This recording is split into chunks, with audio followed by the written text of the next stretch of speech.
3 pacchetti tutti uguali recapitati a mano e appoggiati sopra le cassette delle lettere, all'interno un proiettile, un messaggio chiaro, una vera e propria intimidazione. Destinatari 3 giovani, militanti e dirigenti del partito di estrema destra, Forza Nuova.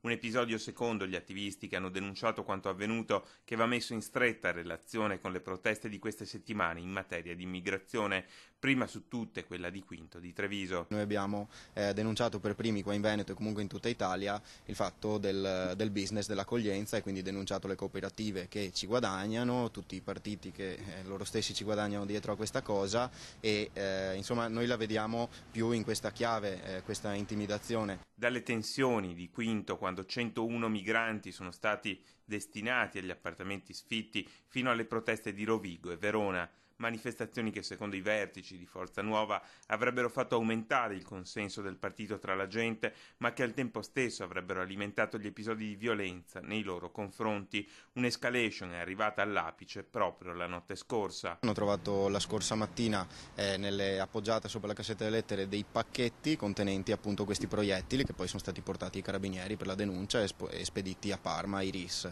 E oggi il segretario veneto del partito è intervenuto anche sulle tensioni in città e i rapporti sempre più tesi con il centro sociale Django, con un militante che ha denunciato di essere stato aggredito dagli attivisti di destra. Un episodio sul quale sta ancora indagando la questura, invitata sia dalla politica che dalla prefettura a fare in fretta per evitare un'escalation di guerra per bande in città. Io stesso, la notte che è successo quel fatto, sono stato bersagliato nella mia casa, mi è stata rotta una finestra, io ero a letto con mio figlio e mi è stata rotta questa finestra, quindi insomma non vi dico la preoccupazione della famiglia.